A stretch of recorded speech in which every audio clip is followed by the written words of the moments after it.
This leads on to an interesting question. Someone messaged me, I think it was Quinn when I was on the Allcraft and I was talking about the whole forever games thing. I know that we are obviously heavy into MMORPGs, which are designed to be played for a long time. Does a game need to be designed to be played forever? Or is it totally possible for a game to have an end date, an end time? Is it possible to have an amount of content that it gives you and then says, right, you've experienced all the content, go and do something else? Does every single game, because it seems to be this thing now where every game is designed to be played forever. You release a game, oh, it's going to last for 20 years, last for 10 years. Games can end, and it's okay. Even MMORPGs can end. You can have done all the quests, you can have killed all the bosses, you can have had all the adventure in it. Mm-hmm. It is totally possible for games to end. If they're designed to have a certain amount of time, how much time should that be? I used to be on the fence about this. I think a few games have kind of ruined me on this one, because I do think that you should be able to make a game that is playable forever, because that's kind of what a lot of players want. It's the sunk cost fallacy that everybody gets into, right? Like, if you've spent 10 years playing WoW and then they announce that, hey, we're making a new game and WoW is just going to end, you're going to be pretty pissed because you've invested all that time and you feel that that's been taken away from you. But RuneScape's ironically, another good example. That gets into a strange thing. If the game ends and your time is, as you put, taken away, does the time that you're spending only have value if it is relatable to other people? Because that time doesn't have value anyway. You know, you're not making money off it. You're not gaining anything from it. If once the game stops existing, you can't get the time back. You can't get the time back now. You're not going to be able to get it back if it stops existing. Yeah. You still can't get the time back. I think it's not so much about getting the time back or the time itself being gone, but I think it's more about the fact that you've been investing your time into progressing your character. You've been working to the next thing and the next thing, and then all of a sudden, that just gets taken away. Like, for me at least, if a game is not aiming to be around as long as humanly possible, they're not really aiming to make a game that people are going to enjoy. But is that's it possible, my kind of feeling on it. Is it possible they can make a game that has a set endpoint? Like Uncharted, Tomb Raider? Definitely. Games like that, absolutely. That is a story that is already finished before they've started the game, right? They've got an entire thing set out. In that case, people expect an end point.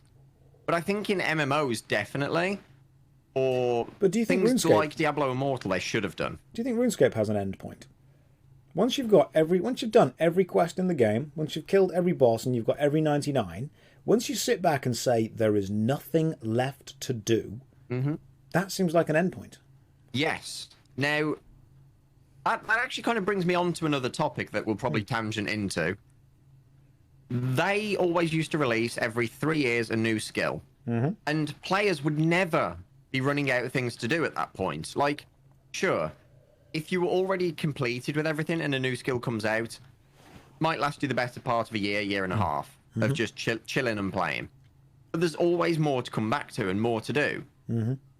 Since they've stopped doing that, have you noticed that everyone's whining that there's nothing to do in that game? Oh, nobody wants a new skill because that will mean that they have to do stuff, but everyone wants stuff to do. Yeah. They're like, hey, I don't want you to make me any less powerful than I already am or any less accomplished, but I also want challenges, which is exactly why they released the collection log. Because the collection log is a way of saying, okay, guys, we're not going to put any new content into the game, but we are now going to give you the ability to show other people, because it's flexing your EP. That's what it is. Yes, it's not just saying, hey, I've killed Bandos 1,000,000 times. It's, look, here's the collection log to prove I've done that. Because a lot of MMORPG accomplishments are not necessarily about the intrinsic value that you gain from doing them. It's about the extrinsic value that you feel when you show people that you've done them. It's respect gained within that subculture. And I think a lot of MMORPG game players want respect within their subculture. Oh, definitely. Definitely. I think it's a tricky one. Because there's two different player bases, right? There's the people who go from MMO to MMO. They just reach max level. They don't care about anything else the game has to offer. They just play the main storyline and bugger off to the next game. But then you've got people who are heavily invested in the game time-wise. And I can't speak for everyone, but for me at least, I like to know that what I'm investing time in is going to be around next year. because you want to be able to show it off to somebody else, or know that the time you're putting in now is going to open new content for you next year. Yeah, exactly. Think about it like this. If I know that a game is probably going to die after its first year or 2 years, and I've got this thing that I want to grind out to make me more powerful, that's probably going to be like a 3-month grind in RuneScape, for example, suddenly that's far less appealing to do. And is that a problem with the game? Because if the process of doing it was appealing, you would do it regardless of whether the game was going to die or not. Because in a free-to-play game, you know you're working toward an end, and yet, like Elden Ring, you know the game is going to end, and yet you still want to grind to get something because you feel the achievement from doing it. Yeah, I mean, the difference with Elden Ring compared to MMOs is when the company gives up support on it, you can still play it forever. When WoW or RuneScape decide that they're done, you're done. You can't log in, the server's down, gone. I think that's a big distinction between the two. Like, one of them is saying to you, hey, we're not going to update it, but you have as much fun as you want with what you've got. And the other one is straight up saying to you, I'm taking your game away from you. Games as a service is, again, the idea that the game will have a lifespan. World of Warcraft is different from classic to retail. If World of Warcraft was made to be a game that's played forever, it has to evolve and change. Even old school RuneScape has evolved and changed from when it was re-released. Old school RuneScape, as it is now older than original RuneScape was when it reached that point. It's so strange. So the product that it evolves into is not the same as the product that it began as. So even these products have lifespans and lifestyles and you know, shelf lives, because they have to adapt and evolve. So can a product ever be designed to be played forever with the knowledge that it will have to adapt and change and ultimately become not the same products? It's the freaking ship of Theseus. I knew that was coming, Yeah, it's the ship of Theseus. Yeah, you're right. Do you want to explain that to anyone who doesn't understand what it is in the chat? Yeah, so if you've got a ship and you replace a plank, and then a month later you replace another plank, and a month later you do it again, at what point is the original ship no longer the original ship?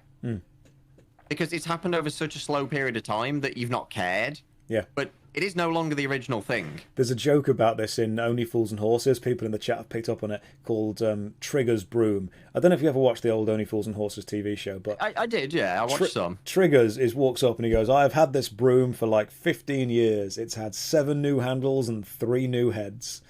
And then Delboy just looks and goes, it's not the same broom then, is it, Trigger? But he's adamant it's the same broom because he's always owned it. At what point does an MMO change that it is no longer the original thing? And at that point, has the game actually been designed to be played forever? Or is it just iterations on a theme that has changed? I think with MMOs, again, it's a different case because your progress and your effort is still applicable to this as it's transitioned. Whereas let's take the example with RuneScape evolving, and let's say it gets to like evolution of combat, and then they wipe everyone, and you all start from scratch. That wouldn't be acceptable. But transferring people's progress to that kind of is. I mean, the update itself wasn't acceptable, but that's another story altogether. Yeah. Someone in the chat has just put very correctly, A Realm Reborn is not the original Final Fantasy XIV. Final Fantasy XIV released, had so many problems, they blew it up, started again, made it better. Oh, yeah. So was that a game designed to be played forever, but with the kind of inbuilt red button that they can blow it up if they need to? I think the intention was for it to be played forever. Yeah. But the backlash... Put it this way, people are happier that they blew it up and started again, right? Yeah. So I think that's a case that you can kind of let slide, because it was for the greater good of the game, because that game was not going to last another 5 years at that point. Yeah, so this is an interesting thing. Are games designed to be played forever, or are they designed to be played and finished and then updated? Because if RuneScape was designed to be played forever, they would release it and leave it and be done. Almost like Diablo 2, because Diablo 2 is still played. I think Factorio is designed to be played forever, even with no new updates to it. I think... old PlayStation games could be designed to be played forever because you just re-go through them. With MMOs, when someone says designed to be played forever, every game has an end point. You release the game, people finish it, then you add a new skill. When you add a new skill to RuneScape, it's not the same game that it was before, which means this new game that you've now made is not necessarily designed to be played forever. It's designed to be finished and then stopped, and then a new skill again, then a new skill again. So when they say played forever, do they mean what we've created as a foundation that we can extend forever? I see what you're getting at now, yeah. I mean, you can't design something to be played forever as a static product. And it kind of has to be a live service at that point, right? It needs to get regular updates, and it needs to have like this support cycle from the developers that is intended to last forever, you know? Like they've got no set end date in sight, and it's basically we'll go until the ship sinks, right? Yeah.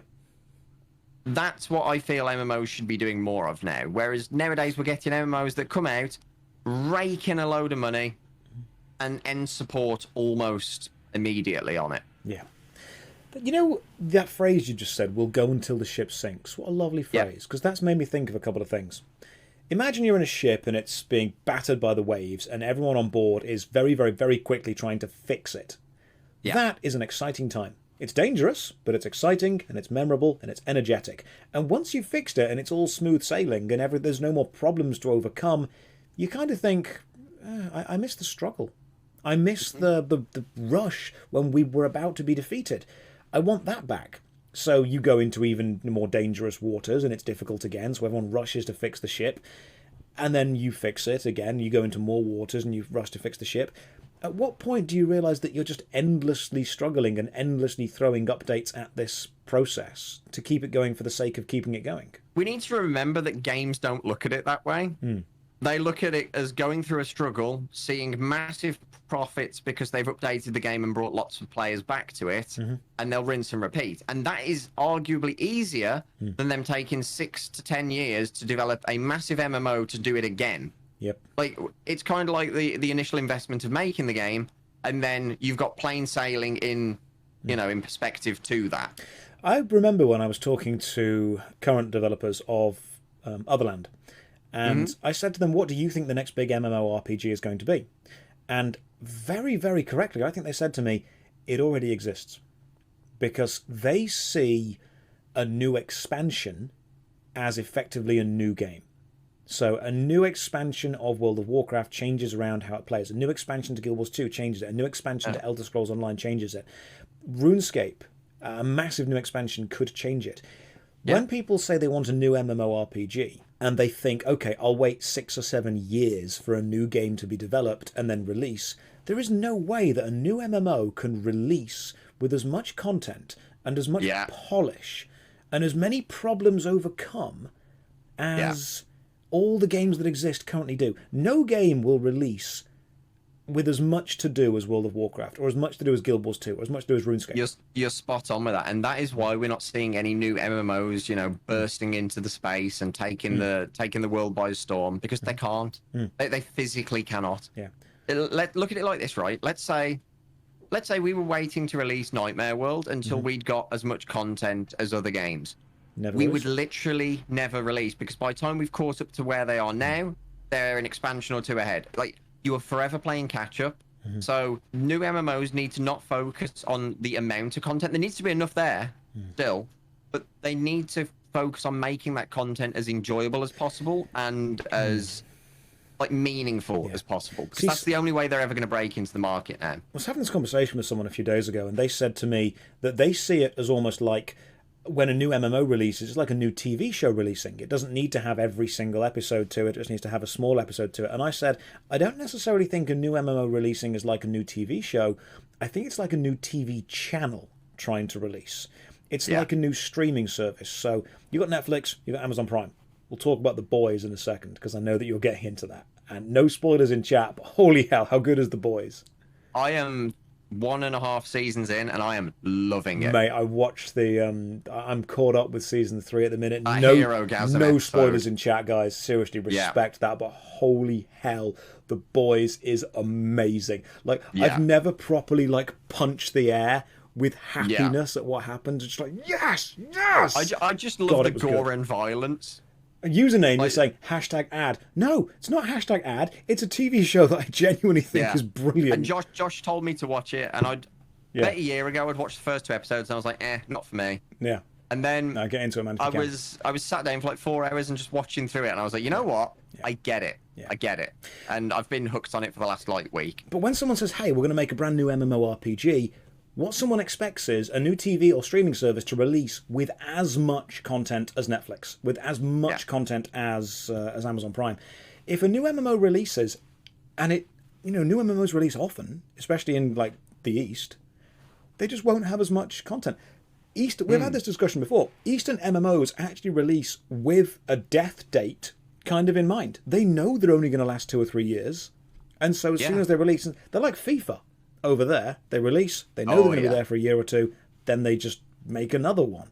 But with the Western MMO vision, we want one game that lasts forever. And how do you have one game that lasts forever but also changes and grows? It's a tough one. It really is, because there's, like I say, there's two sides to the audience, and they're both of equal size, realistically. Mm-hmm. So it's a tough one. I don't think there is a solution to the problem, to be really honest. I mean, there is a potential solution, and I'm trying to think which game did this. Because one game did do this. They took the game up to a certain point, and they got a big update coming. And what they did is they forked the game, and you could port. So your character was now on both versions of this game. You could continue playing on the one. Let's say RuneScape, for example, right? Because it's more relatable. When Evolution of Combat comes out, they would fork the game. You could still play on 07. But your character is also now on RuneScape 3. Yeah. And you could decide what you played on. I liked how Guild Wars 1 did it. Guild Wars 1, the main game is called Prophecies. And you chose your character, you played through Prophecies. When their first expansion came out, which I think was it Nightfall? No, because there was Prophecies, there was Eye of the North, Nightfall, and Factions. Factions, thank you. Those expansions, yes, they made the world bigger, but they actually encouraged you to start a new character in Factions, and then you would play through a new story, and then you would get to the end bit and carry on, and then the next Guild Wars you would start and you play through the next thing. Every Guild Wars 1 expansion, you could take your same character to the new expansion and play through with it, but it was actually designed to be played with a new character from the start. And what was then really cool was you could take your old characters and turn them into mercenaries, which when you then go out on an adventure, because you have to have a group of between 4 and 8 characters with you. That's cool. You have your old character join you as an AI companion, which I think is really cool. Clever. The only one that you can't start fresh was Eye of the North, which was the actual high-level expansion where they said, right, you've completed Prophecies, Factions, and Nightfall. Eye of the North is now, this is the difficult stuff. Take the best things you have, go and do this, which I think is really cool. Now, nowadays you have to pay to mercenary your completed character, but with the amount of game you get, it's not that much, to be fair. But Guild Wars 1 was one of the best online multiplayer experiences.